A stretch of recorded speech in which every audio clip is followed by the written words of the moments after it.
This is Danielle Peterson, and I've been with Algorithm for 3 years as of March 28th, and it's been a wonderful experience with a great group of people. And I also live in Minnesota, so one of the people from, you know, afar, I guess. So the thing that I'd like to talk to you about today, that's one of my favorite things, is located in the field service module, and that's the support of stock items with lot or serial numbers assigned in appointments.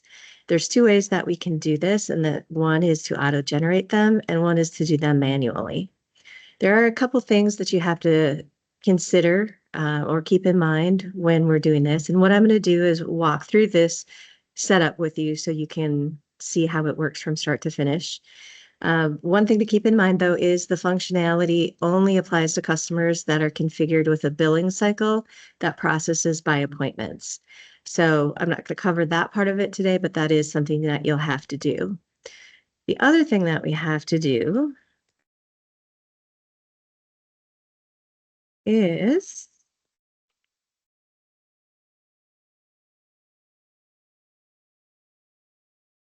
oh boy.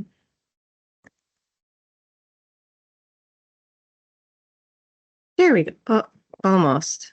Third time's a charm. Fourth time. There we go. Perfect. Sorry about that. So, um, can you believe I work with computers? It's crazy. So, the thing that we have to think about next is that we need to make sure that when we go to the enable disable features, we have in the inventory area, we have the lot and serial tracking piece turned on. Now, most of you, if you're already using lot and serial tracking, you're going to have this on already. But if you're starting from scratch, you need to make sure that's on. And as I think Andy mentioned, you do have to have the security permissions to do this. So what we'll do first is this is sort of an example that I set up to show you how it works. We're going to call this example. And then in this dropdown, you have a choice of not tracked, track lot numbers, track serial numbers. And so I want to track the serial numbers. And you'll notice that these things open up down here when you choose that. And the thing that I did notice, and that you're definitely going to want to keep in mind, is that you have to choose from this drop-down box first. And we're going to choose sequential because we're going to do the automatic generation of these first. And then we want to do the when used. So here in the auto generation next number, that box has to be filled. And then you can put in, however many, well, here, I'll switch and show you what I did for this one. You can put in however many max auto-generated numbers you want for the system to generate for you. The other thing that's important is this numbering settings. You have to decide what you want that serial number to look like. So I'm going to put in a constant number from this dropdown, and then I want it to start with the value SNU, so it will always say that. And then the second one is just choosing auto incremental value, meaning that it will assign numbers based off that. The next piece of the puzzle is to go and create a stock item number. Of course, you're going to do that from your stock or your inventory, and then go to stock items under profiles. So if you've never set up a stock item before, that's something you'll learn almost immediately. But for those of you who have, we'll kind of skip to the important piece. And that is that we have to look at that lot serial class number and make sure we choose the right one. And this is the one that we just created. You'll also see that down below, this auto incremental value number is filled in. And I filled that in to be 3 zeros and then 204. And that's sort of a guideline for what our serial numbers are going to look like.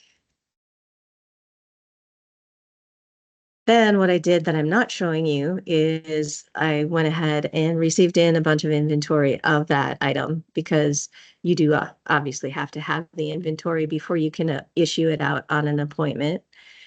So next I went and created this appointment, and here's my details screen. And so I took that new fan motor item that we just created, and I have a quantity of 2 right there. And you'll also see that it has this split thing right here for lot serial number, indicating that we need to put something in there. And then there's a service line. So all you have to do, and this is, the really cool new part, is that you just come in here to the lot serial number, and then it will show you the start number, which is changed because I've already processed this one, but it says SNU 000205. But what it does is this remains at 0, and it automatically generates these numbers for you. So all you have to do is click OK. And then when you save the record, then those are then saved in there for you. Next, we want to generate one manually. So we kind of have to go through that same step. And I'm going to go back over here to our example and show you what needs to change. Again, we're going to track the serial numbers. And instead of when used, or I'm sorry, sequential, we're going to change it to user enterable. And then as soon as we turn it to when used, that rolls up.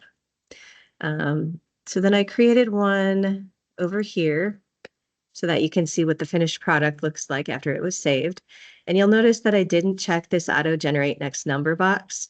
And I also didn't have to put anything in down here. Then, of course, the next step is to create that stock item using that lot serial class, which I did down here. And you'll see this auto incremental value does not have to have anything in it. I then went ahead and received some of that product in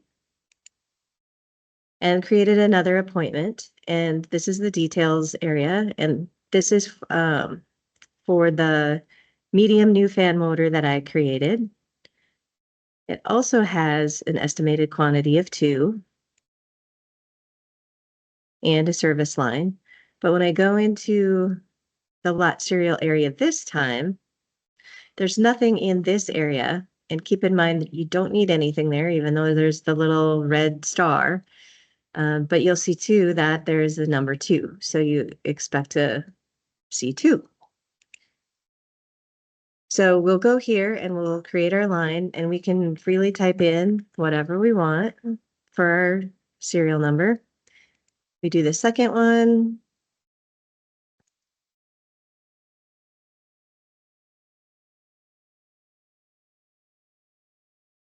And then we click OK. And then we'll save our document.